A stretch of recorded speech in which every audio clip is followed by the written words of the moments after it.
Justice theory of, ठीक,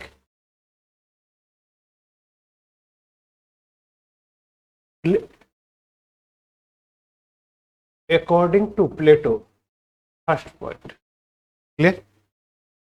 Justice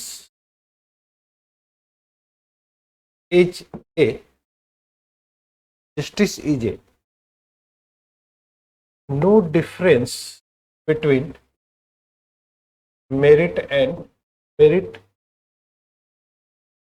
and work, clear? Second,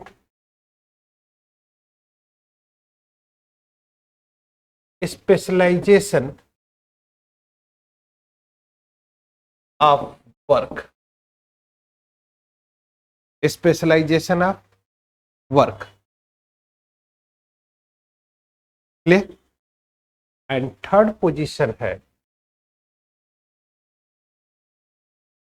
कि justice base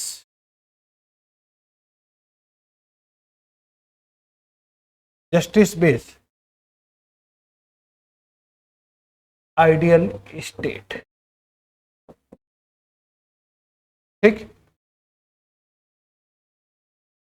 और fourth एक कर सकते हो, absence of justice, there is no moral development of man। Justice का कंसेप्ट ये है, स्पेशलाइजेशन ऑफ वर्क, कार्यों का विशिष्टीकरण, मीन्स कि जो व्यक्ति जिस कार्य में निपुण है उसी कार्य को करे। तो जो अगर कोई व्यक्ति जिस कार्य में निपुण है अगर उसी को करता है तो कार्य और गुण के बीच का डिफरेंस क्या हो जाएगा, खत्म हो जाएगा और व्यक्ति का मोरल डेवलपमेंट हो जाएगा। अब दूसरा डायमेंशन अगर कह सकते हैं, दूसरा अगर डायमेंशन अगर हम ले लें तो दूसरा डायमेंशन है कि Plato individual justice to social justice, individual justice to social justice, means कि प्लेटो इंडिविजुअल जस्टिस से लेकर सोशल जस्टिस का इस्टेब्लिशमेंट कर रहा है। अब जो इंपॉर्टेंट चीज है, इंपॉर्टेंट चीज का मतलब कि अगर जस्टिस का अगर मीनिंग है कि no difference between merit and work, ठीक, तो सबसे इंपॉर्टेंट चीज है कि दो चीजें होंगी। पहली बात कि नोन ऑफ मेरिट मतलब समझ रहे हो, यानी गुण का ज्ञान, तभी तो उसके अकॉर्डिंग कार्य करेंगे। यानी मीन्स गुणों का ज्ञान, और गुण कौन है, स्पिरिचुअल मेरिट है, मीन्स आत्मीय गुण, ठीक है। यानी मीन्स कि जिस आत्मा, और दूसरी बात कि कुछ रिस्ट्रिक्शन होते हैं, कुछ ऐसे एनवायरनमेंट होते हैं जो आपको आपके रिस्पॉन्सिबिलिटी को फुलफिल करने में रिस्ट्रिक्शन लगाते हैं। जैसे आपका जो मेरिट है, आपका जो वर्क है, पढ़ना है, ठीक, और अगर आपका वर्क पढ़ाई करना है तो इस पढ़ने में कुछ चीजें आपको अवरोध खड़ा कर रही हैं, कुछ चीजें आपके क्या कहा जाता है, रिस्ट्रिक्शन खड़ा कर सकती है। इसलिए प्लेटो इस जस्टिस को लेकर जो साधन देता है, मीन्स कि जो जो जो टूल्स देता है, वह टूल्स है, एक है निगेटिव टूल्स, निगेटिव मीन्स या टूल्स, और दूसरा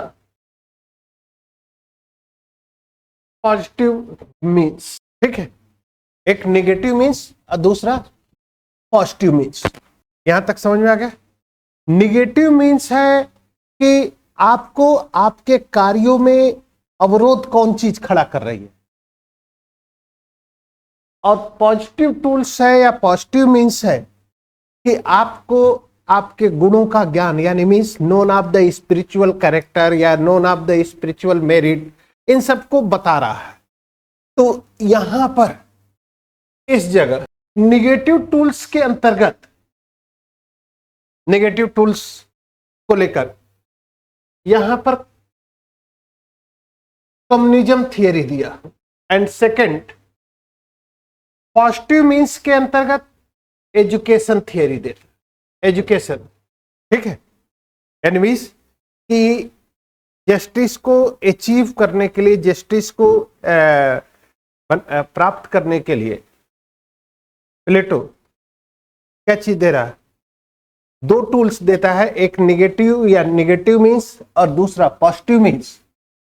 निगेटिव के अंतर्गत कम्युनिज्म थियरी देता है, एजुकेटिव के पॉजिटिव के अंतर्गत एजुकेशन थियरी देता है, जिसके एजुकेशन के माध्यम से व्यक्ति अपने अंदर आत्मीय गुणों का ज्ञान प्राप्त करेगा, यानी मीन्स कि हमारे अंदर किस चीज का कैरेक्टर है उसे हम जानेंगे। और दूसरा पॉजिटिव टूल्स के अंतर्गत, निगेटिव टूल्स के अंतर्गत आपको आपके कर्तव्यों से विमुख करने के लिए। ठीक, अब दूसरी कम्युनिज्म थियरी के अंतर्गत, इस कम्युनिज्म थियरी को लेकर, कम्युनिज्म थियरी के अकॉर्डिंग है क्या कि इस कम्युनिज्म के अंतर्गत हो क्या रहा है, दो चीजें देता है। एक communism of family oblique women's, परिवार या स्त्री या पत्नी का साम्यवाद, और दूसरा communism of property, communism of property. दो चीजें, एक है कम्युनिज्म ऑफ फैमिली या वीमेंस और दूसरा है कम्युनिज्म ऑफ प्रॉपर्टी। ठीक, अब आप बताओ,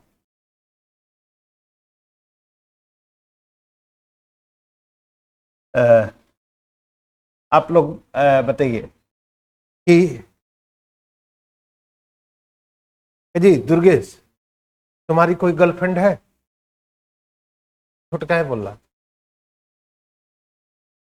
नितिन है कोई? है?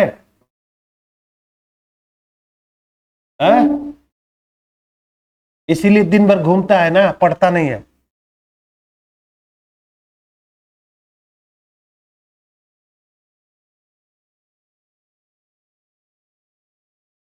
जी हाँ, तो दिन भर घूमता किसके लिए?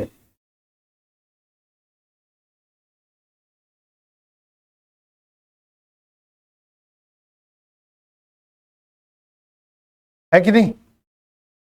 और दूसरी चीजें हैं प्रॉपर्टी, प्रॉपर्टी के अंतर्गत, अब इसका एग्जांपल मैं दूंगा, परिवार या पत्नी का साम्यवाद के अंतर्गत जिन लोगों के पास परिवार नहीं था वे स्वतंत्र भारत में अच्छे शासन किए, जस्ट लाइक अटल बिहारी वाजपेयी, कलाम साहब, मोदी, योगी। इनका परिवार नहीं है, ये अपने कर्तव्यों का सही रूप में पालन करते हैं कि नहीं?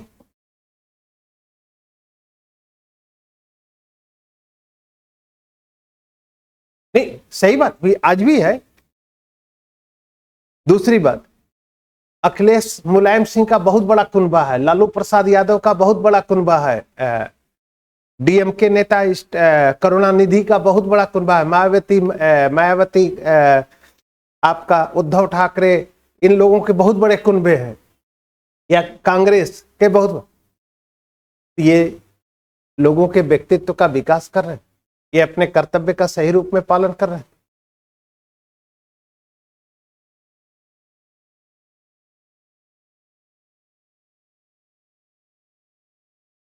है कि नहीं?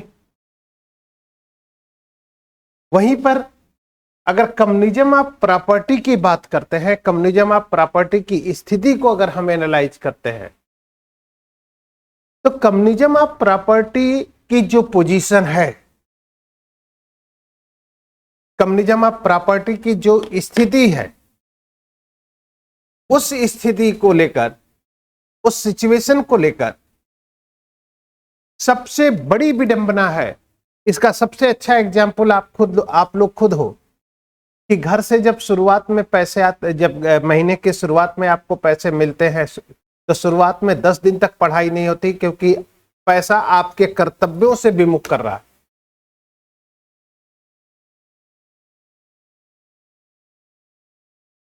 ठीक, ये चीजें, ये दोनों चीजें हैं। उसके बाद पॉजिटिव थियरी दे रहा है, पॉजिटिव मीन्स या टूल्स है कि एजुकेशन सिस्टम के अंतर्गत प्लेटो ये विचार देता है कि हमारे अंदर आत्मीय गुणों का ज्ञान क्या है। ठीक है, और इसके माध्यम से प्लेटो जस्टिस के बेस पर जिस आइडियल स्टेट का इस्टेब्लिशमेंट करना चाहता है, वह आइडियल स्टेट रिपब्लिक में जो आइडियल स्टेट है वह जस्टिस के बेस पर है, या मीन्स कि आपके आदर्श राज्य की स्थापना या आइडियल स्टेट का स्थापना वह न्याय पर आधारित है। और न्याय पर आधारित करने में दो चीजें, लेकिन एक चीज और आती है कि ये जो कम्युनिज्म थियरी है, यह communism theory only for guardian class है।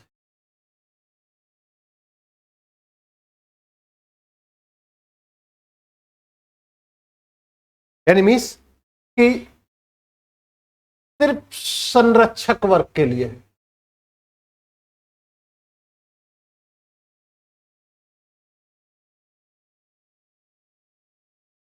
समझ रहे हो? और संरक्षक वर्ग कौन है? जैसे मीन्स कि गवर्निंग क्लास है,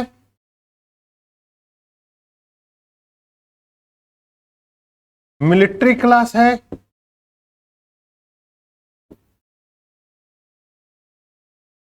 एंड प्रोडक्शन क्लास है।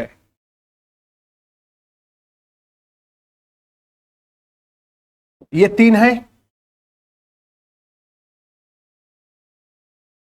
गवर्निंग क्लास यानी शासक वर्ग, कल बता रहे थे ना कि रीजन, प्रेव एंड एपिटाइट तीन कैरेक्टर है, तीन कैरेक्टर के बेस पर समाज में तीन वर्ग बनेंगे। ये सोशल, तो इसमें से ये जो दो क्लास है, upper two class equal to, ये है आपका क्या है, गार्जियन क्लास। और कम्युनिज्म थियरी सिर्फ किसके लिए है? गार्जियन क्लास के लिए।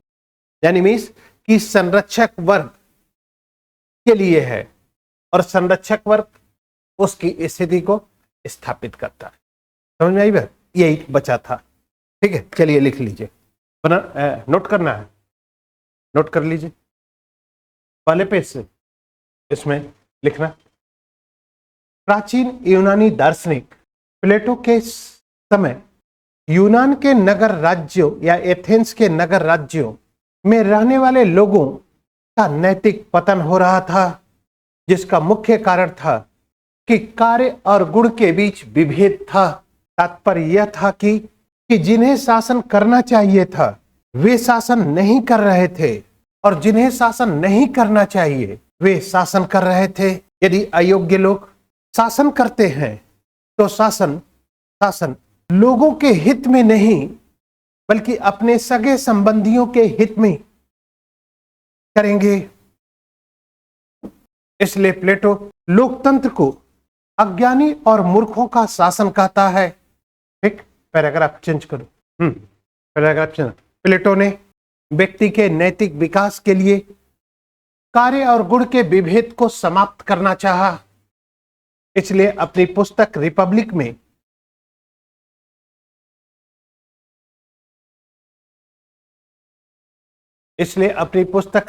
में जिस न्याय सिद्धांत का प्रतिपादन किया और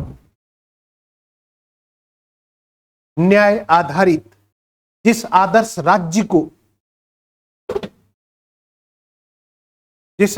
राज्य को स्थापित करता है,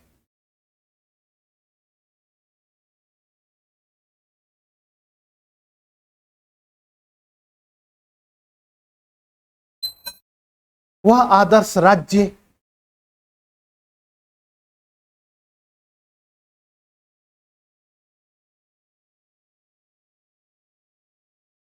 न्याय पर आधारित एक आदर्श राज्य है।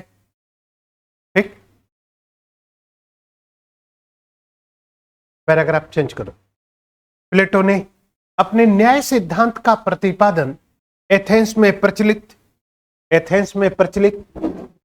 न्याय सिद्धांत की आलोचना के पश्चात किया और यह विचार दिया कि व्यक्ति की आत्मा त्रिगुणी है। व्यक्ति की आत्मा त्रिगुणी है, अर्थात विवेक, शौर्य और तृष्णा गुणों से युक्त है। ये तीनों गुण व्यक्ति की आत्मा में पाए जाते हैं, लेकिन किसी एक गुण की प्रधानता होगी। यदि व्यक्ति अपने प्रधान आत्मीय गुणों के अनुसार कार्य करे तो व्यक्तिगत न्याय की स्थापना होगी, क्योंकि कार्य और गुण के बीच विभेद नहीं होगा और व्यक्ति का नैतिक विकास होगा। पैराग्राफ चेंज कर दी। आत्मीय गुणों के आधार पर समाज में 3 सामाजिक वर्ग निर्मित होंगे, अर्थात विवेक के गुणों से युक्त व्यक्ति शासक वर्ग होगा और शौर्य के गुणों से युक्त व्यक्ति सैनिक वर्ग होगा तथा तृष्णा के गुणों से युक्त व्यक्ति उत्पादक वर्ग होगा।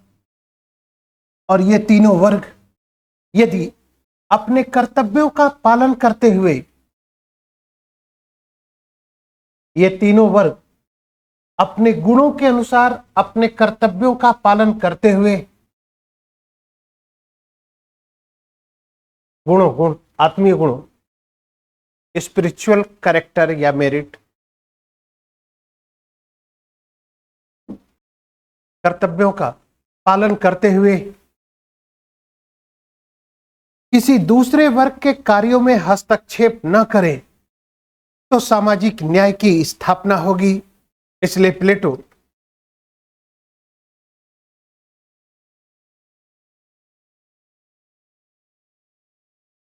व्यक्तिगत न्याय से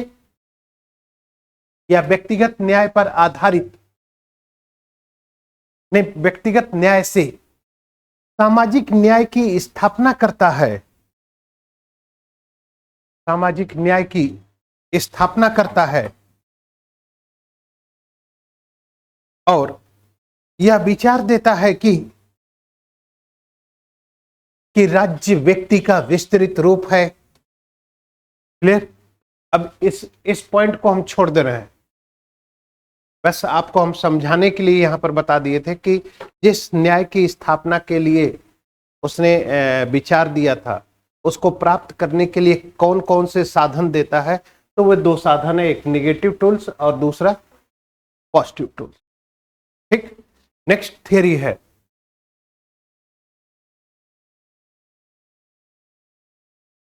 justice theory of Aristotle.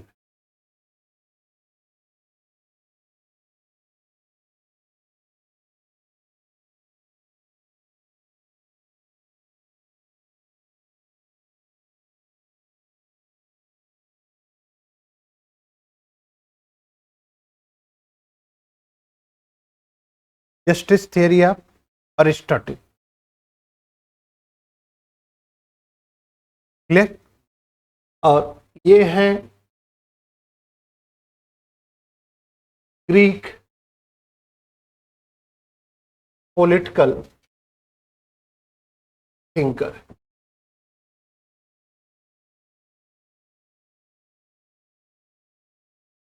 Greek political thinker, ठीक। और इनकी किताब है, बुक है पॉलिटिक्स।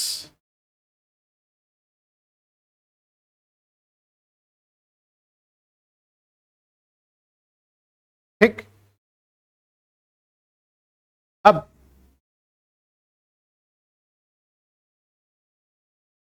अरिस्टोटल के फेज में या अरिस्टोटल के समय,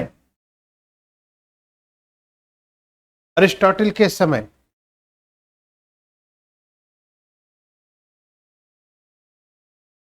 जो समस्या थी, जो प्रॉब्लम है,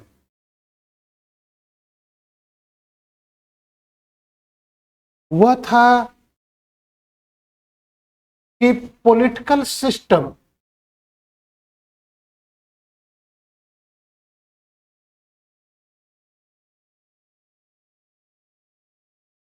no stable,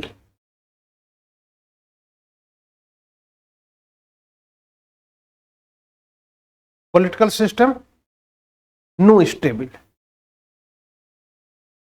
and no stable of political system in Greek या एथेंस, क्लियर। अब अगर पॉलिटिकल सिस्टम नहीं है तो इसका मतलब था कि अनटाइमली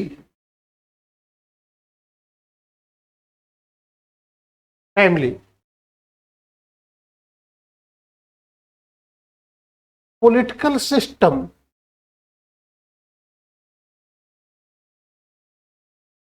चेंज हो रहा है,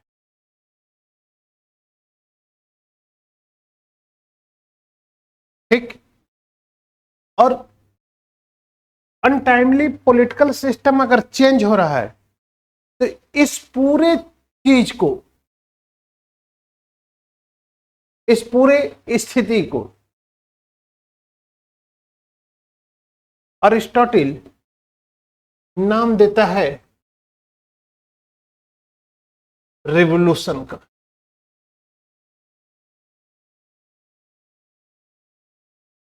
क्लियर। अब रिवॉल्यूशन क्या है? रिवॉल्यूशन के लिए अगर अरिस्टोटल के अकॉर्डिंग रिवॉल्यूशन देख तो any types of changing, types of changing, किसी भी प्रकार का परिवर्तन इन पॉलिटिकल सिस्टम,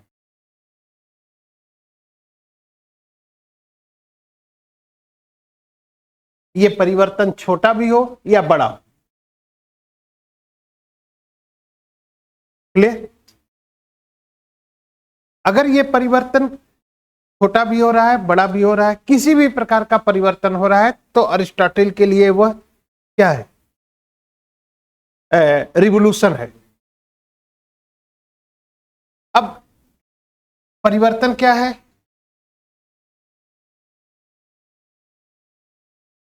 कि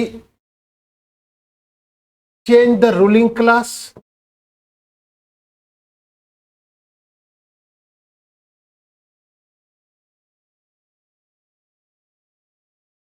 यानी शासक वर्ग परिवर्तित हो गया,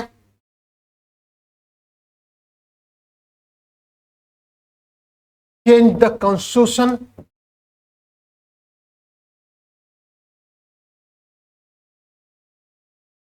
और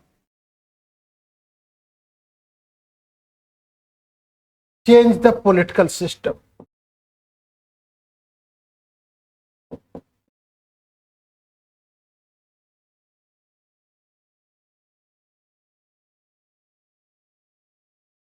ठीक, यहां तक समझे कि जिस परिवर्तन को, जिस चेंज को अरिस्टोटल रिवोल्यूशन मानता है, अब यहां पर जब पॉलिटिकल सिस्टम यानी चेंज द रूलिंग क्लास यानी शासक वर्ग परिवर्तित हो रहा है, चेंज द कॉन्स्टिट्यूशन संविधान परिवर्तित हो रहा है, या चेंज द पॉलिटिकल सिस्टम ये परिवर्तित हो जा रहा है, इसलिए कहता है कि any types of changing in political system is known as the revolution. यानी किसी भी प्रकार का परिवर्तन अरिस्टोटल के लिए क्रांति है। ठीक, यहां तक समझ में आ रहा है? यहां तक क्रांति है। अब इस क्रांति का रीजन क्या है? एक जनरल रीजन है और एक पर्टिकुलर रीजन है।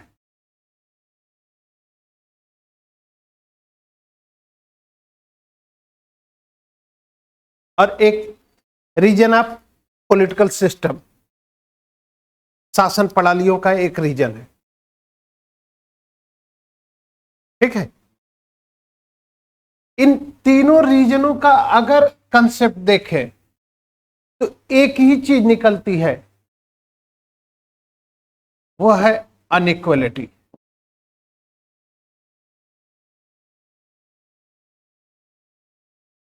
एक रीजन है अनइक्वलिटी, इसलिए अरिस्टोटल कहता भी है कि राज्य को इतना अधिक शक्ति नहीं रखनी चाहिए या इतनी अपनी शक्ति में वृद्धि नहीं करनी चाहिए कि वह वृद्धि उसको पड़ोसी राज्यों पर आक्रमण करने के लिए प्रेरित करे, और इतनी कम शक्ति भी नहीं रखनी चाहिए कि पड़ोसी राज्य उसके ऊपर आक्रमण करे। क्योंकि अगर पड़ोसी राज्य की तुलना में आप अपनी शक्तियों को बढ़ा रहे हैं, पड़ोसी राज्य की तुलना में आप अपनी शक्तियों को बढ़ा रहे हैं,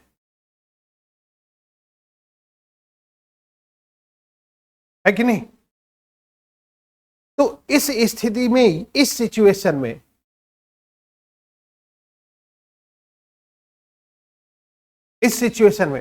पोजीशन क्या होगी?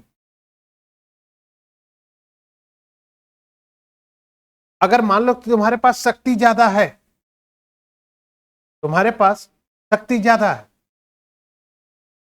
तो इस सिचुएशन में अगर शक्ति ज्यादा है तो रिजल्ट क्या निकलेगा? अगर शक्ति ज्यादा है तो पड़ोसी के पास शक्ति कम हो गई। अब जब पड़ोसी के पास शक्ति कम हो गई तो आप हमेशा अपने शक्ति का विस्तार करना चाहेंगे, हमेशा आप अपनी शक्ति का क्या करना चाहेंगे? विस्तार करना चाहेंगे। और उस स्थिति में, उस सिचुएशन में हमेशा आपकी शक्ति हमेशा दूसरों पर वर्चस्व स्थापित करने की बात करेगा। क्लियर? अब इस सिचुएशन को यहां तक समझ में आ गया? यानी मीन्स कि नो स्टेबल, यानी पॉलिटिकल सिस्टम स्टेबल नहीं है। ठीक, अब अगर पॉलिटिकल सिस्टम स्टेबल नहीं है तो स्टेट जो है वो सेल्फ डिपेंडेंट नहीं बन पाएगा, सेल्फ डिपेंडेंट नहीं बन पाएगा। यानी पॉलिटिकल सिस्टम को, स्टेट को अगर सेल्फ डिपेंडेंट बनाना है, सेल्फ डिपेंडेंट अगर हम बना रहे हैं, अगर पॉलिटिकल सिस्टम को सेल्फ डिपेंडेंट अगर हम बना रहे हैं, तो आवश्यक है कि पॉलिटिकल सिस्टम को स्टेबल होना पड़ेगा। जैसे जस्ट लाइक अगर हम भारत की पोजीशन की बात करें, सिचुएशन में, तो यहां पर एक सिचुएशन ये आएगी, ये डेवलप करेगी एक सिचुएशन इस जगह पर कि 1989 से लेकर 2014 तक इंडियन पॉलिटिकल सिस्टम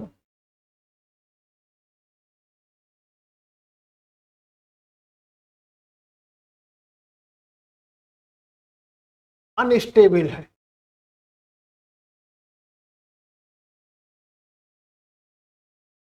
ठीक, कभी अटल बिहारी वाजपेयी प्रधानमंत्री बनते हैं, कभी देवगौड़ा बनते हैं, कभी इंद्र कुमार गुजराल बनते हैं, कभी, है कि नहीं, अनस्टेबल है। कॉन्स्टिट्यूशन में परिवर्तन की बात हो रही है, पार्लियामेंट्री सिस्टम के जगह पर प्रेसिडेंशियल सिस्टम, फिर पॉलिटिकल सिस्टम, कभी कम्युनिस्ट आइडियोलॉजी आती है, कभी जो भी है। तो इस फेज में और 2014 से लेकर 2023 तक यहां पर जो डेवलपमेंट हुआ और यहां पर इंडिया सेल्फ डिपेंडेंट बनी, यहां पर डेवलपमेंट का प्रोसेस क्या है? नहीं है, पॉलिटिकल सिस्टम स्टेबल नहीं है।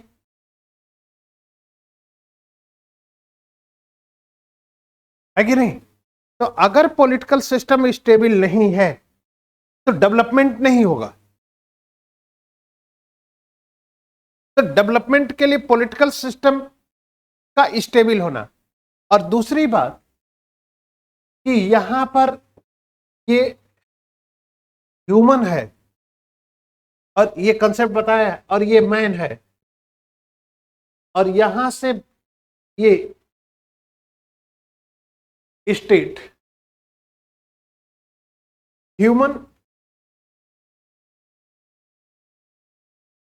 इनकम्प्लीट पर्सन है, इनकम्प्लीट पर्सन, और ये कंप्लीट पर्सन है, कंप्लीट है।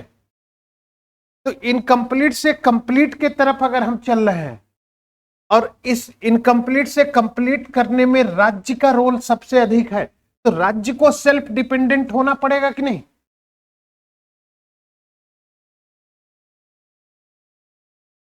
ठीक। अब सेल्फ डिपेंडेंट होने के लिए यहां स्टेट का पॉलिटिकल सिस्टम स्टेबल होगा कि नहीं, करना पड़ेगा कि नहीं? और स्टेबल करने के लिए अनइक्वलिटी जो सबसे बड़ा रीजन है उसको क्या करना है, कर रहा है, कम कर रहा है। इसलिए जब अरिस्टोटल इस अपने जस्टिस को देता है, तो जस्टिस को दो भागों में डिवाइड करता है। फर्स्ट, एब्सोल्यूट जस्टिस, और पर्टिकुलर जस्टिस।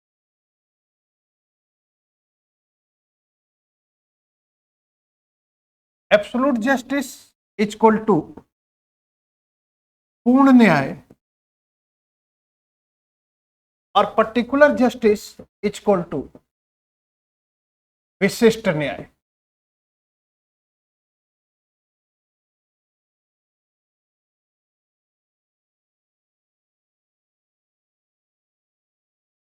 ठीक, यहां तक समझ में आ रहा है। पर्टिकुलर जस्टिस को दो भागों में फिर डिवाइड करता है और कहता है रिफॉर्मिस्ट जस्टिस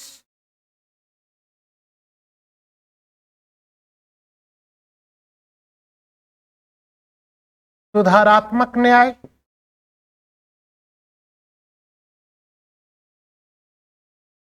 और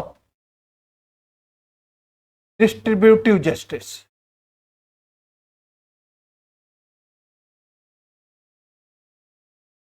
वितरणात्मक न्याय। क्लियर, यहां तक समझ में आया? Reformist justice and distributive justice. और distributive justice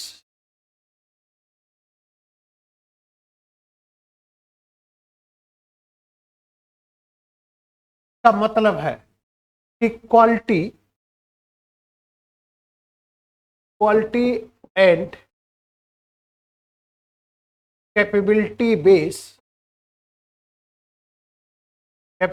base distribution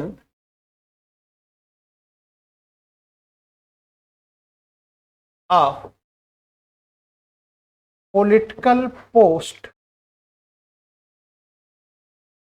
and award. राजनीतिक पद और पुरस्कारों का वितरण योग्यता और क्षमता के आधार पर किया जाए। क्लियर? अब सुनना, हो गया?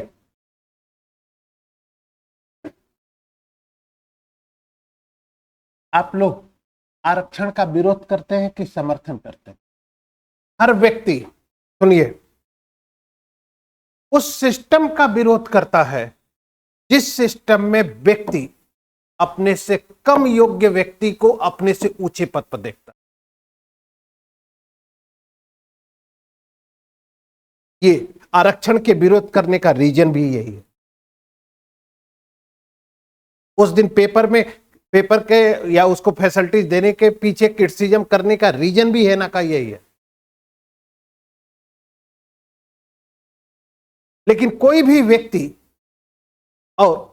व्यक्ति उस व्यवस्था का विरोध नहीं करता है जिस व्यवस्था में उससे योग्य व्यक्ति को उससे ऊंची पद मिल जाए। उसी सिस्टम का विरोध करता है जिस सिस्टम में कम योग्य लोग योग्य से ऊपर हो जाए। यानी जैसे तुम जानते हो कि वह लड़का बहुत कमजोर है और जिस पेपर में वह अधिक नंबर पा गया, sir this is not fair, मेरे साथ पार्शियलिटी हो गई, मेरी कॉपी फिर से चेक कराई जाए, वह हमसे अधिक नंबर क्यों पा गया, है कि नहीं? तो अगर यह स्थिति है तो increase the inequality and political system is no stable of the political system in Greek society. So how can possible political system is the self-dependent or state is the self-dependent?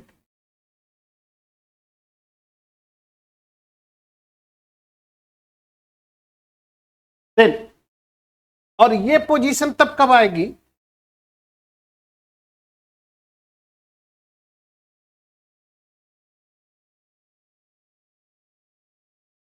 ये पोजीशन कब आएगी कि जब political system ही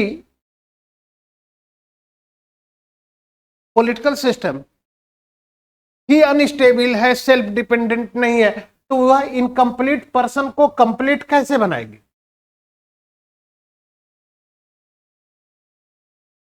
incomplete person को complete बनाने के लिए state को सेल्फ डिपेंडेंट होना पड़ेगा कि नहीं?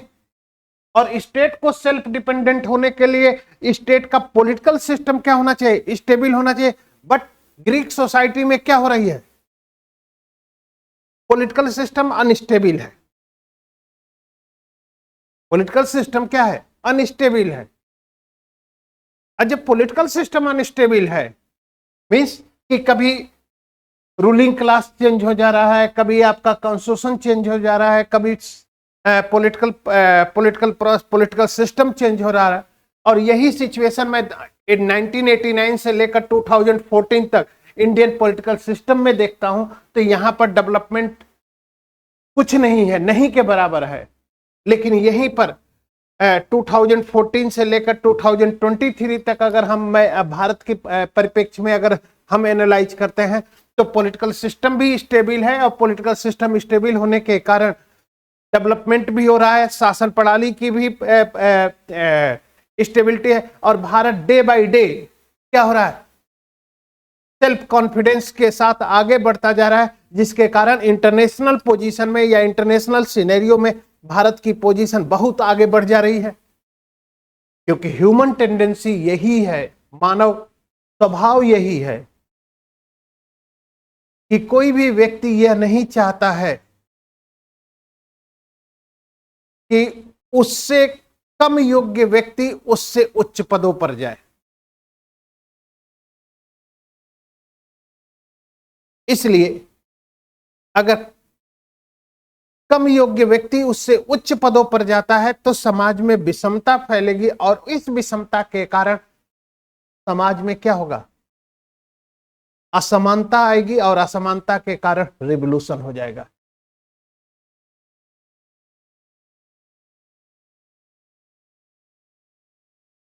समझ रहे? इसलिए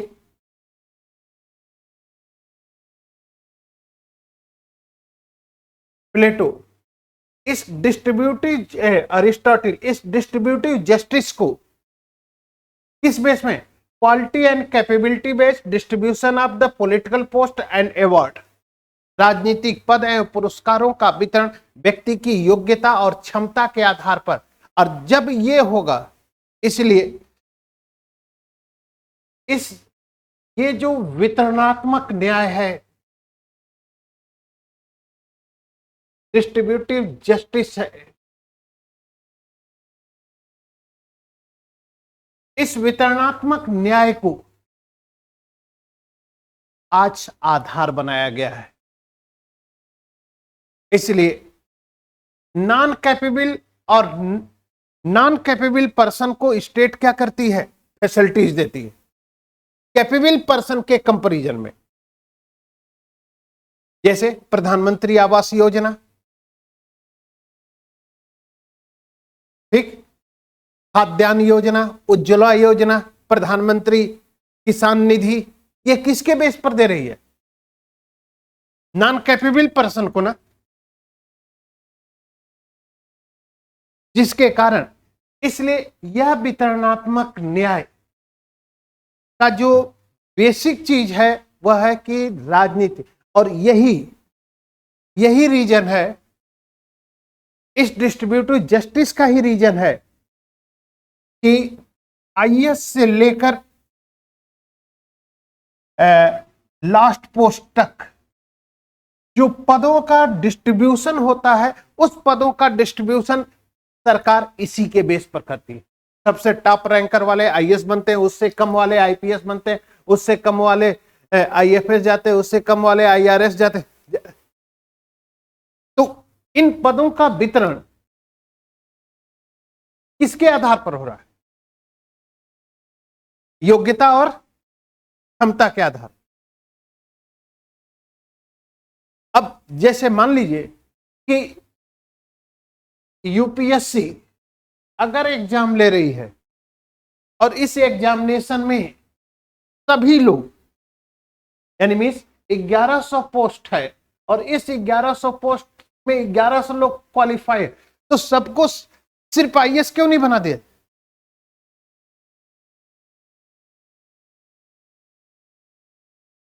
सबको उसकी कैपेबिलिटी के अनुसार, सबको उसकी योग्यता या उसकी क्षमता के आधार पर राजनीतिक पद और अगर राजनीतिक पद और पुरस्कारों का वितरण व्यक्ति की योग्यता और क्षमता के आधार पर किया जाएगा, तो स्थिति होगी कि समाज में जो विषमताएं हैं वह विषमताएं कम होंगी और प्रोपोर्शनल इक्वलिटी का एस्टेब्लिशमेंट होगा।